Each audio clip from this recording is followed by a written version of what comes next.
తిరుపతి భారతదేశానికే కాదు, ప్రపంచవ్యాప్త హిందువులందరికీ అత్యున్నత పవిత్ర క్షేత్రం. పుణ్యతీర్థాల ధన్య చిరునామా శ్రీ వెంకటేశ్వరుని సన్నిధిలో నిత్యం కోట్ల మంది కొలిచే తలిచే దేవస్థానం తిరుపతి. దక్షిణ భారత సాంస్కృతిక ప్రపంచానికి దిక్సూచిగా స్వామివారి స్వరార్చనలో పులకించిన అన్నమయ్యని తిలకించిన తిరుపతి. పర్వతాలు, పక్షులు, జంతువులు, జలపాతాల నడుమ నాట్యమాడే నగరం తిరుపతి. నిత్య నూతన ప్రత్యేకతల తలకోన తిరుపతి. భారతీయ జనతా పార్టీ తిరుపతిని హిందూ సంప్రదాయానికి ప్రతీకగా, భారతదేశ పురాతన ఆధ్యాత్మిక సంపదగా భావిస్తోంది.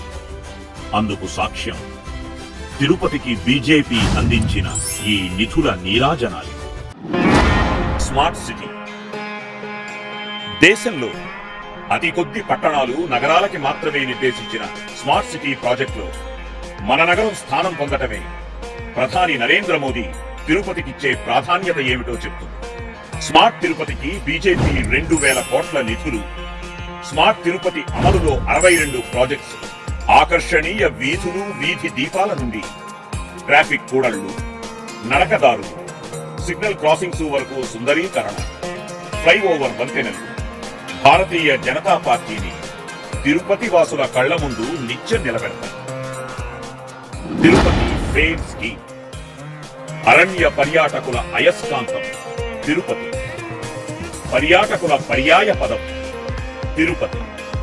తిరుమలలో ఆహ్లాదకర అడవిగాలి మలినమవటాన్ని నిరోధించే ప్రయత్నమే కాలుష్య నివారణ లక్ష్యంగా ఫేమ్ పథకంతో 50 విద్యుత్ బస్సులు, 68 విద్యుత్ ఛార్జింగ్ కేంద్రాలు, ఏమాత్రం శబ్ద కాలుష్యం, వాయు కాలుష్యం లేని విద్యుత్ వాహనాలు. ఇప్పుడు కొండ మీద తిరగటం బీజేపీ ఆ దేవదేవునికి చేస్తున్న వాహన సేవ. విమానాశ్రయం. ప్రపంచవ్యాప్త ప్రయాణీకుల రాకపోకలకి అనుగుణంగా గరుత్మంతుడి ఆకారమే స్ఫూర్తిగా తిరుపతి రేణిగుంట విమానాశ్రయాన్ని అంతర్జాతీయ స్థాయికి తీర్చిదిద్దుతోంది బీజేపీ. 181 కోట్లతో అత్యాధునిక హంగులు. పాత టెర్మినల్ నుండి త్వరలో కార్గో సేవలు.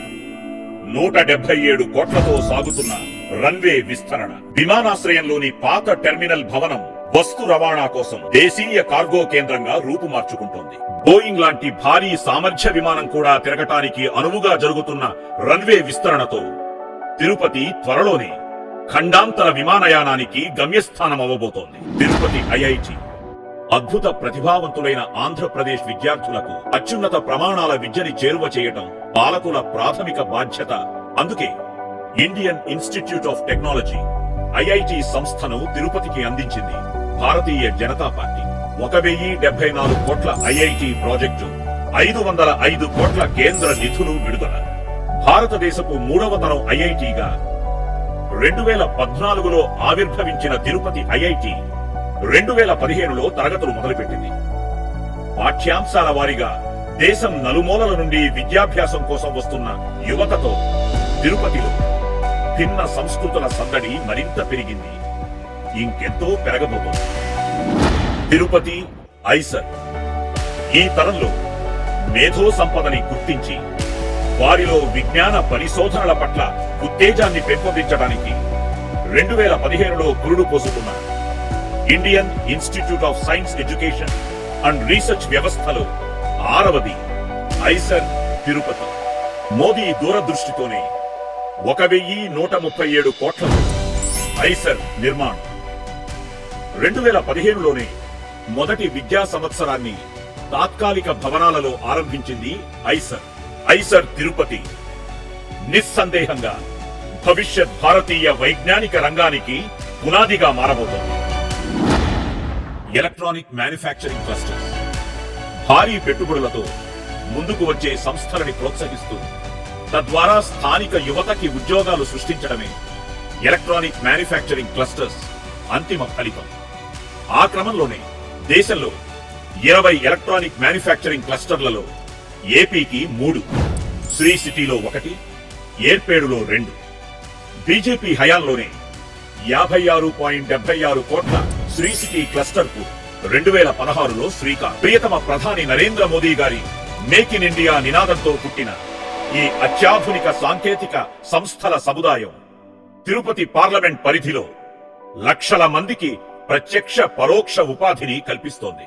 340 కోట్లతో ఏపీఐఐసి క్లస్టర్, 100 కోట్లతో ఏర్పేడులోని 2వ క్లస్టర్ కి కేంద్రం అనుమతి, సంస్థలకు 50% సబ్సిడీతో లక్షల ఉద్యోగాలు. 2015 నుండి క్రియాశీలకమైన శ్రీ సిటీ ఎస్ఈజీలో కేంద్ర ప్రభుత్వ సహకారంతో ZTT, నిపన్, సెల్కాన్, కార్బోన్ లాంటి దేశ విదేశీ ప్రముఖ సంస్థలు వేల ఉద్యోగాల సృష్టిలో భాగమయ్యాయి.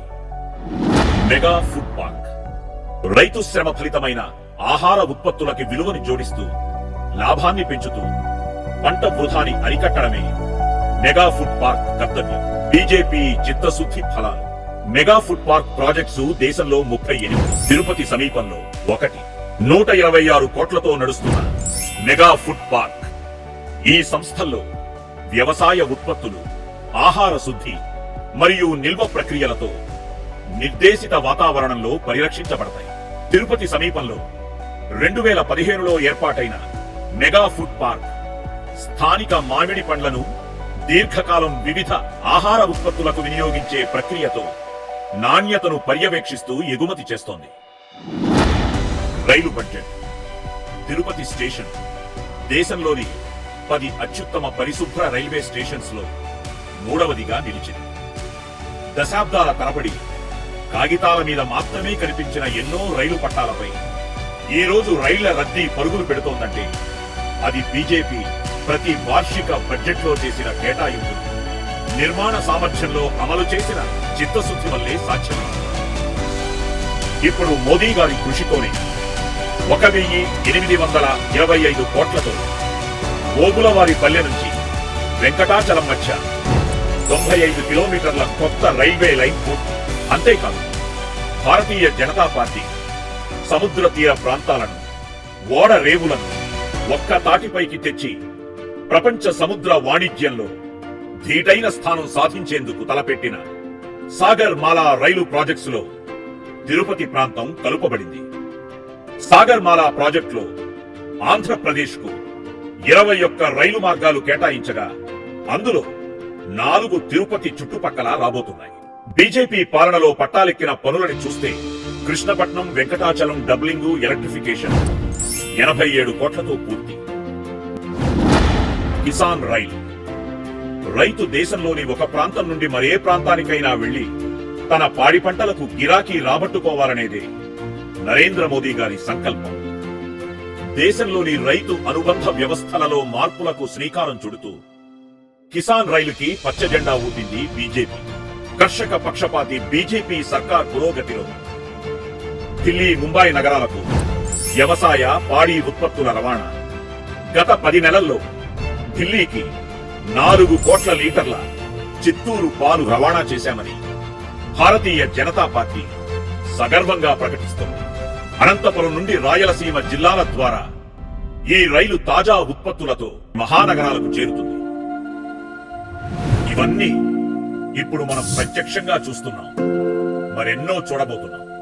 స్వాతంత్రం వచ్చిన నాటి నుండి వాగ్దానాలకే పరిమితమైన పార్టీలకి అసాధ్యమైన ఎన్నో మహత్కార్యాలు బీజేపీ సాధ్యం చేసి చూపిస్తూ ముందుకు వెళ్తోంది.